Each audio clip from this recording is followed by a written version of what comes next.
Bien, amigos, continuamos. Les comenté que íbamos a hablar del sector pesca. Del sector pesca se habla poco se sabe, pero es un sector muy importante, es uno de los sectores que contribuye directamente al crecimiento del país. Se encuentra conmigo la señora Elena Conterno, ella es directora de la Sociedad Nacional de Pesquería.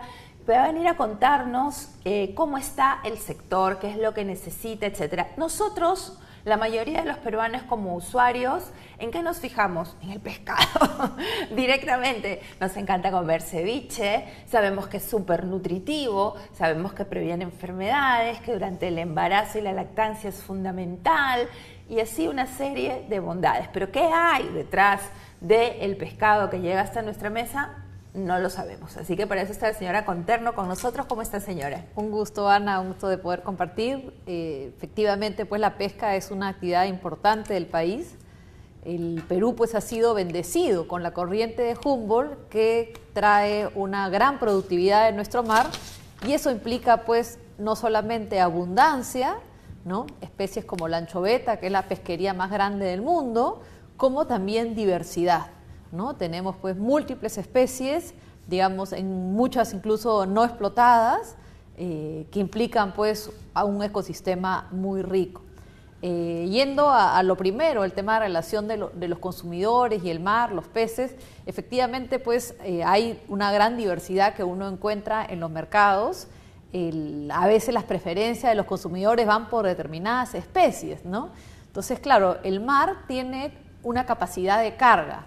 Es como si fuera una maceta que tú pones una planta, dos plantas y van bien, pero más no pueden estar porque se obstaculizarían.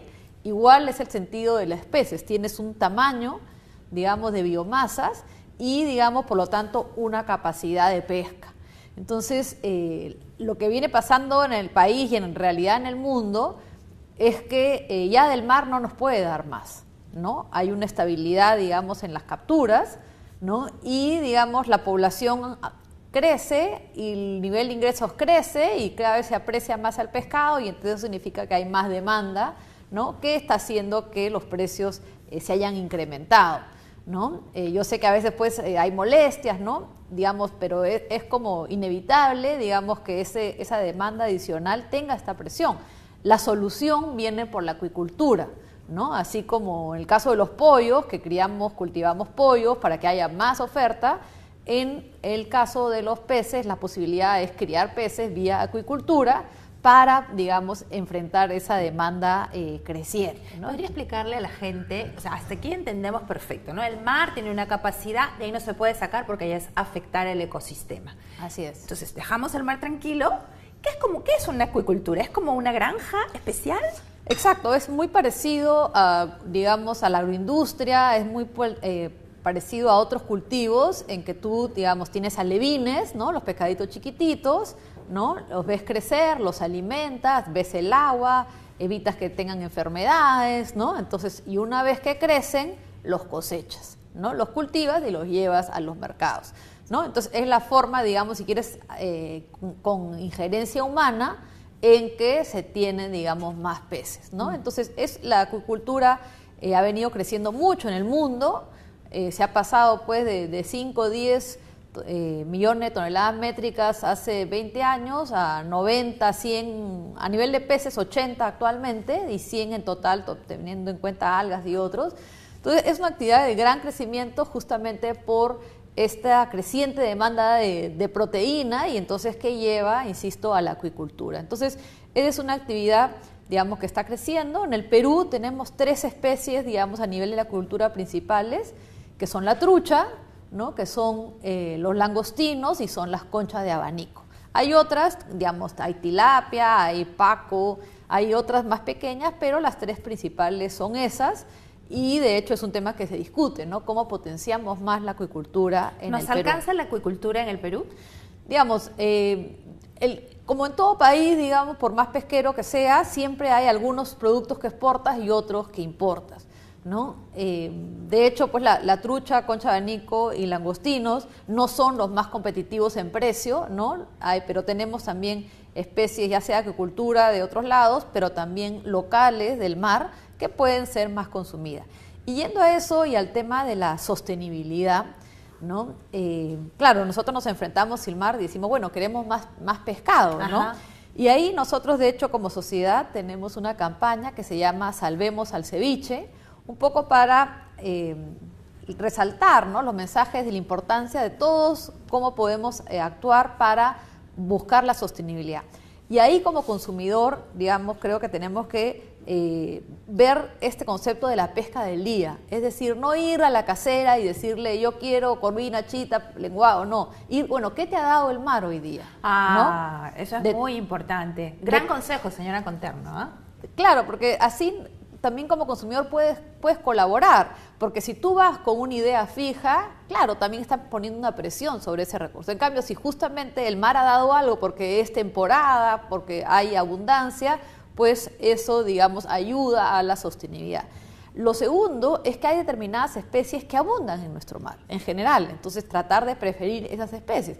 Está la anchoveta, digamos, pero también está la pota, está la caballa, ¿no? El jurel es preferido, pero no ha estado presente cerca de nuestras costas, esperemos que este año lo esté, ¿no? Está el bonito, está el perico, ¿no?, entre otros, digamos, que hay en abundancia, es decir, son especies que se puede pescar alrededor de 100.000 o más toneladas al año, entonces son realmente abundantes y consumirlas, digamos, colabora, digamos, en el sentido de que preferir esas a otras, digamos, que tienes menor abundancia, colabora con la sostenibilidad. Además, estas especies, la mayoría de ellas son pues los que denominamos los pescados azules, ¿no? Justamente en línea con esta nueva tendencia de ver lo nutricional, ¿no?, de estar muy atentos.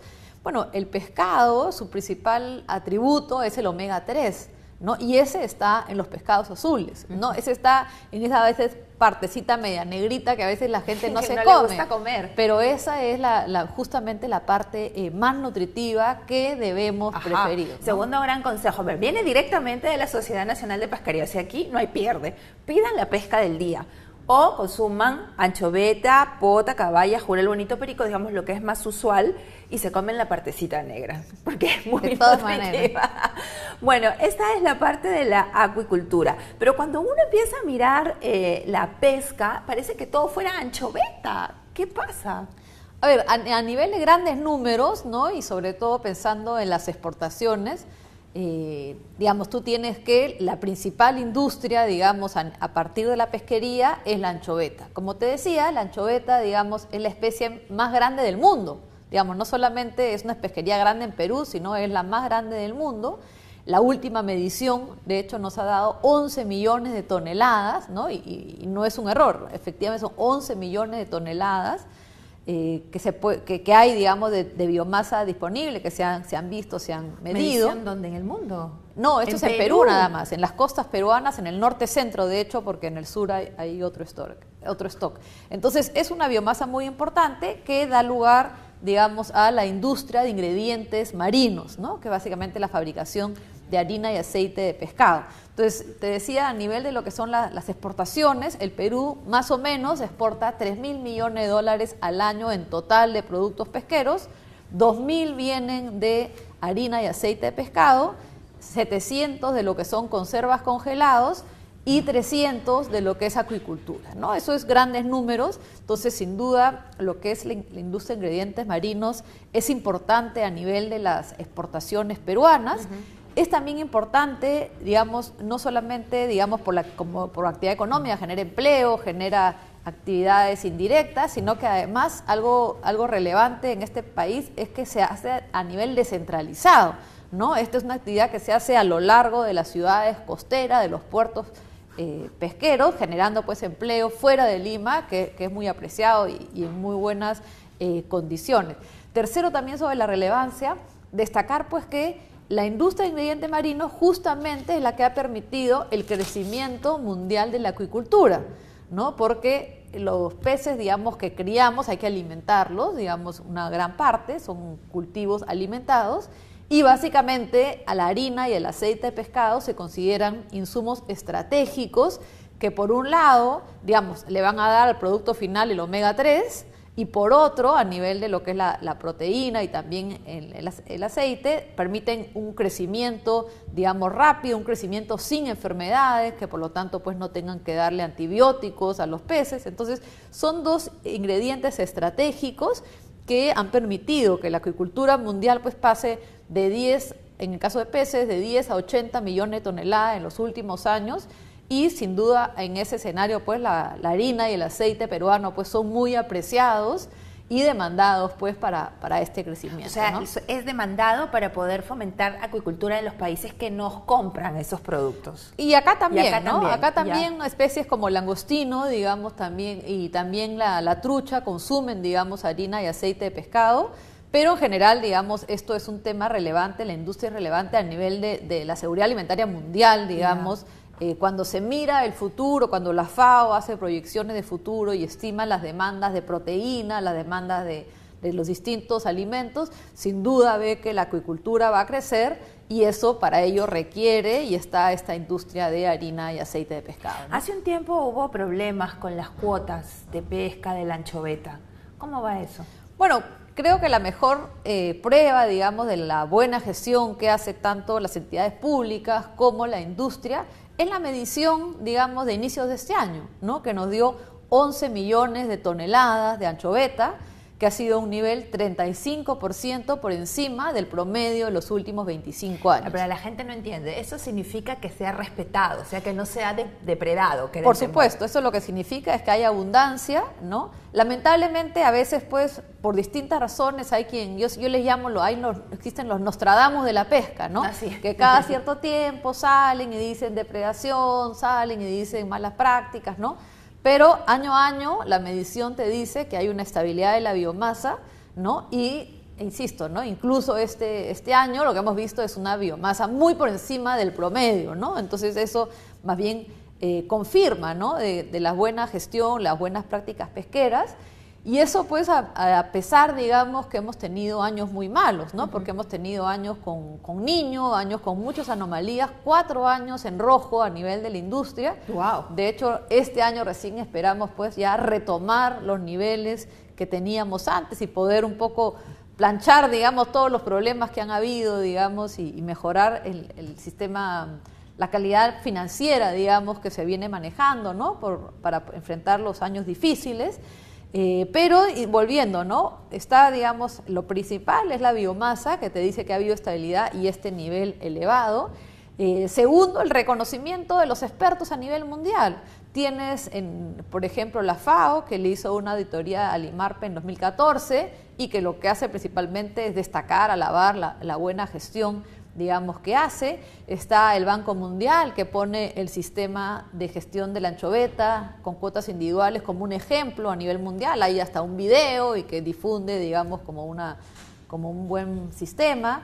Está la OECD con CEPAL, que hicieron una evaluación ambiental también hace un par de años y en su informe destacan la buena regulación y control a nivel de la pesquería industrial. Entonces, en general, digamos, esto, la realidad, las cifras crudas y duras te dicen que hay un buen manejo, ¿no? Los organismos especializados a nivel mundial también te lo dicen y bueno, también pues la industria y también las autoridades destacan, digamos, todos los procedimientos y medidas que se toman para ello, digamos. Y ya no hay, en un tiempo también hubo el problema de los pescadores que no estaban asociados, que no estaban en empresas, que salían a pescar la anchoveta. Creo que por ahí también había un problema. Sí, hoy en día, digamos, a nivel de lo que es la pesca industrial, ¿no? Hay bastante control, ¿no? Y justamente, por ejemplo, estos informes, ¿no? El que te comentaba de la OECD, CEPAL, analiza ese aspecto del control y concluye, pues, ¿no? Que en general esta parte está bien regulada.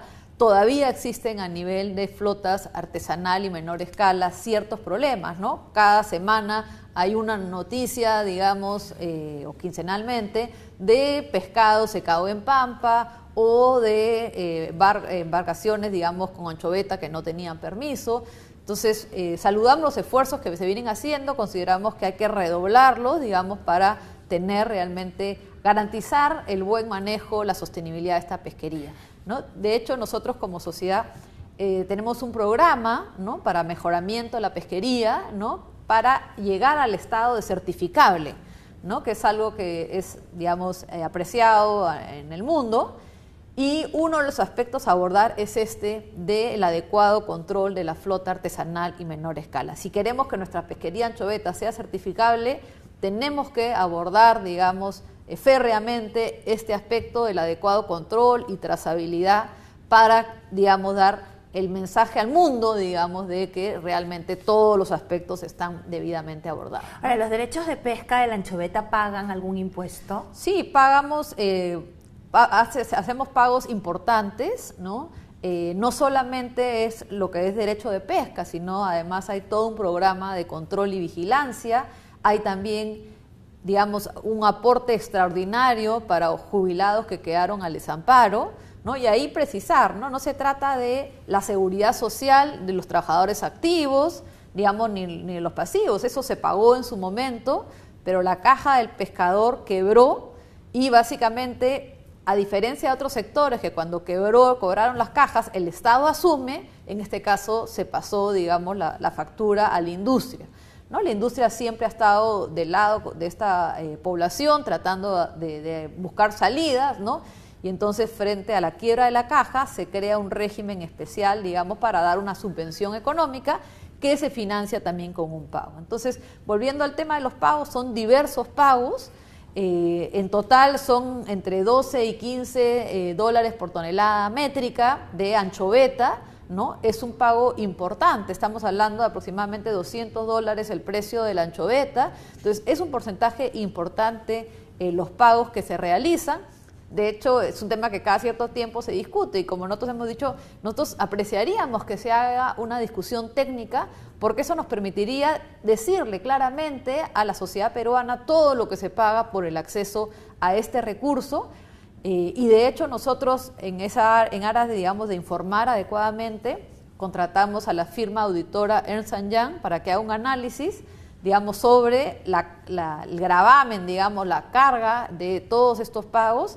Y el análisis concluye que todos los distintos cargos, digamos, por tonelada métrica, más el impuesto a la renta, más la participación de utilidad de los trabajadores, al final son más de 50% de la utilidad operativa. Entonces, es una cifra bastante importante, ¿no? E incluso señalan que es mayor, que si tuviéramos la estructura tributaria de minería sería menor, es decir, pues que pagamos más, y ya sabemos que la minería paga bastante, incluso comparado con sus pares regionales. Entonces, es una industria bastante gravada. Nosotros vemos con interés que se haga un análisis técnico y creemos que más bien hay que revisarlo, digamos, porque en estos años tan malos, digamos, eso más bien ha hecho que las pérdidas sean aún mayores, digamos, dificultando la viabilidad, digamos. Claro, me está comentando, ¿no?, que los 4 años anteriores han sido en rojo. Efectivamente. Con, ¿no?, esta alta carga tributaria, más complicado todavía. Así es, efectivamente, ¿no? Entonces creemos que es bueno que se analice,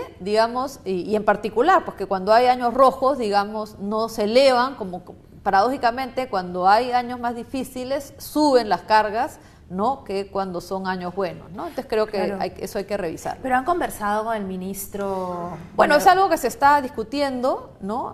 Justo actualmente, ¿no? Y bueno, vemos con interés, ¿no? Como te decía, nosotros ya hemos hecho este estudio, tenemos además un boletín también para difusión sobre todos los pagos, está disponible en nuestra página web y lo hemos venido difundiendo. También tenemos un video que explica los pagos y tenemos otros estudios que vamos a ir difundiendo, ¿no? Un tema para nosotros clave es eso, que se sepa realmente todo el aporte, no solamente económico, no solamente para la seguridad alimentaria mundial, sino también que se hace al Estado por el acceso a los recursos. Es que como le comentaba al comienzo, la pesca pues no es un sector del que se hable mucho, lamentablemente, ¿no? O sea, en minería tenemos muy claro, muchas más personas, claro, ahí pagan unos impuestos. En la pesca la gente cree que los barcos entran y se llevan todo y no es así. Es el uso de un recurso natural. Y efectivamente. Tiene igualmente que pagar. Y igualmente mueve una industria cuyas empresas están gravadas con estos impuestos. ¿Qué pasa con la pota?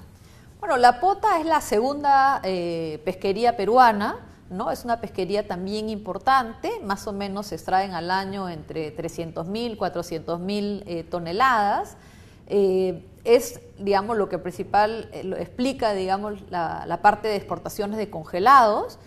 Es una industria principalmente, está en Paita y también algunos otros puertos, pero principalmente en esa zona.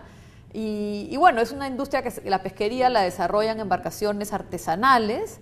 Ahí creo que el gran reto, digamos, así como tenemos en lo que es la pesquería de anchoveta, cuotas individuales, ¿no? Porque lo que hace las cuotas individuales es que tú tienes los peces en general, los pescados, son, digamos, tienen el problema de la tragedia de los comunes, es decir, bien de todos, bien de nadie.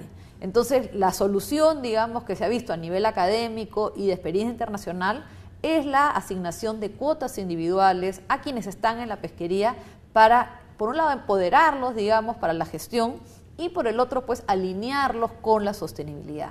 Entonces, eso se dio en la merluza en el año 2004, en la anchoveta en el año 2008, y lamentablemente han pasado 10 años y no hemos visto nuevas pesquerías que se incorporen a este sistema. La pota debería ser una candidata para ello, ¿no? Es decir, que a quienes vienen pescando, que se les asignen, digamos, cuotas pesqueras, ¿no? Hay que ordenar, formalizar, porque es una industria muy grande, digamos, pero, digamos, con bastante desorden. Entonces creemos que es un reto importante por un tema de orden, de formalización, ¿no es cierto? También por pago de derechos, ¿no? Y también, pues, de asignación de cuotas, ¿no? O sea, ahí falta todavía ordenar. Falta bastante, ¿no? Y complementando la idea sobre el tema de las cuotas individuales, de hecho nosotros impulsamos, digamos, que esto sea implemente en general para todas las pesquerías, ¿no? Es decir, no solamente para los grandes, por ejemplo, también para los chicos. A nivel piloto, si quieres, tienes, o autogestionario, tienes el caso de Marcona, ¿no? Que ahí se han organizado los pescadores artesanales, ¿no? Para los recursos costeros, que se llaman técnicamente los recursos bentónicos, ¿no? Y entonces ellos son, con su organización, los que están gestionando y controlando el buen manejo. Ellos es una mismos. experiencia, ellos mismos. Es una experiencia muy interesante, ya tiene como 10 años, y vemos, y en otros países se da, ¿no es cierto? Que, por ejemplo, una organización pesquera dice, ok, yo estoy en esta zona, somos quienes estamos en esta actividad aquí y queremos que se nos asigne el control, la gestión de este pedazo. Entonces, justamente es enfrentar la tragedia de los comunes, empoderando a los pescadores, en este caso artesanales, para la gestión y control de sus recursos. Tenemos que avanzar, consideramos, mucho más fuerte, digamos, en esa línea. Y eso es lo que va a garantizar la sostenibilidad de los recursos. Muy interesante, ¿no? Empoderar al pescador artesanal, pues suena estupenda idea. ¿Qué pescan en Marcona? Bueno, hay algas, hay corvina, hay de todo un poco, Ya, ¿no? Pero justamente el problema surgió a raíz de las algas, ¿no? Que se organizaron y también pues tienen ya, digamos, hoy en día esa organización abarca, digamos, las distintas especies, ¿no? No solamente algas, sino peces costeros, de peña, entre otros. ¿Y en Pota tenemos barcos chinos que vienen a pescar ilegalmente? Bueno, hay, digamos, algo importante es que fuera de las 200 millas, ¿no? En área de alta mar, digamos, se hace pesca importante que está registrada incluso a nivel de la Organización Regional del Pacífico Sur, que es la que ve esa pesca, y hoy en día legalmente se vienen registrando alrededor de 350.000 toneladas al año por barcos chinos, ¿no? Entonces hay una pesca legal que se viene haciendo, pero también, digamos, hay la preocupación, las dudas de que algunos barcos, digamos, estén en esa zona sin tener los debidos permisos, o que también, eso sí, los legales, digamos, los que tienen permiso, digamos, para alta mar, estén incursionando a las 200 millas, ¿no?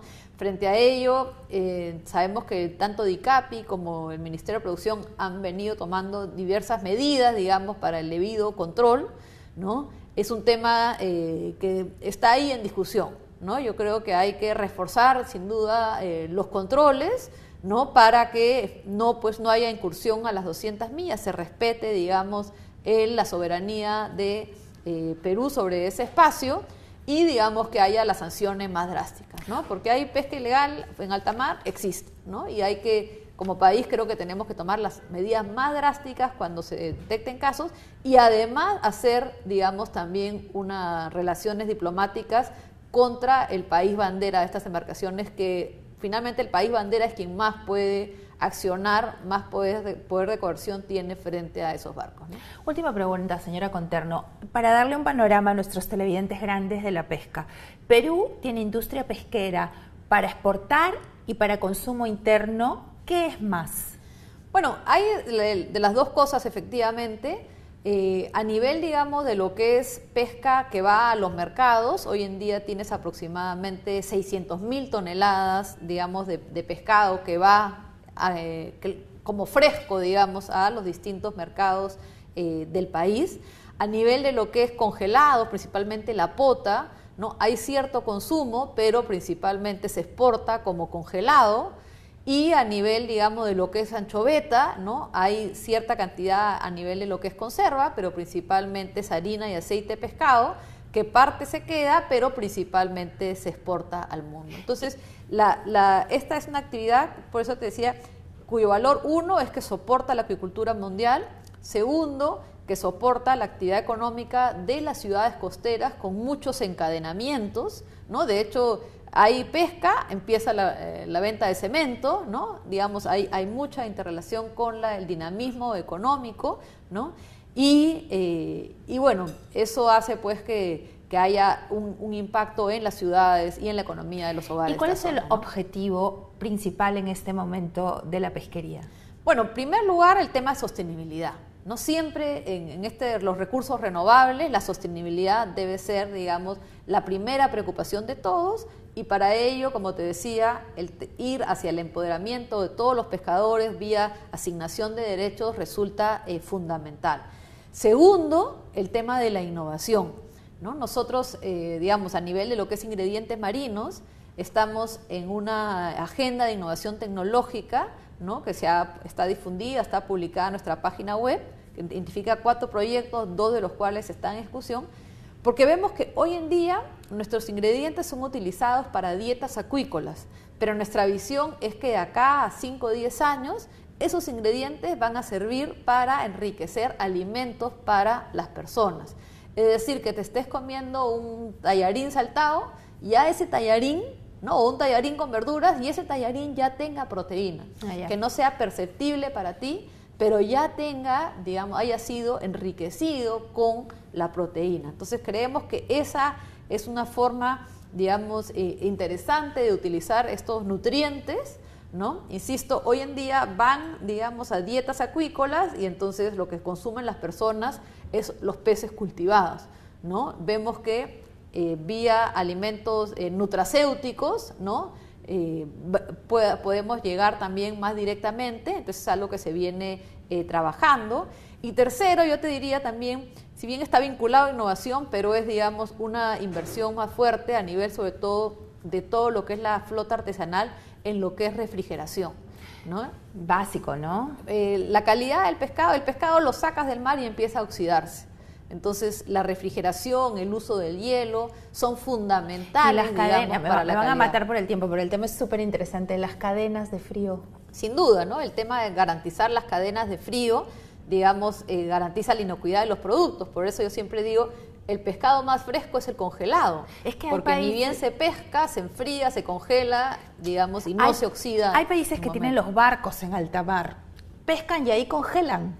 Entonces lo que llega directo ya está congelado. O sea, lo que yo saco de la nevera, del frigider, del supermercado, está congelado en alta mar. O sea, como usted dice, más fresco no puede llegar. Efectivamente, ¿no? Hay todas esas tecnologías, ¿no? Por eso lo clave es, digamos, que todo barco salga con un sistema de refrigeración, se pesca el pescado y evitar que se oxide, claro, ¿no? Y garantizar esa cadena de frío, que significa pues que cuando llega a nuestros hogares pues llegue en óptimas condiciones, ¿no? Bueno, señora Conterno, la voy a invitar de nuevo porque se quedan un montón de temas, pero muchísimas gracias por habernos dado este panorama tan interesante. Un gusto, Ana.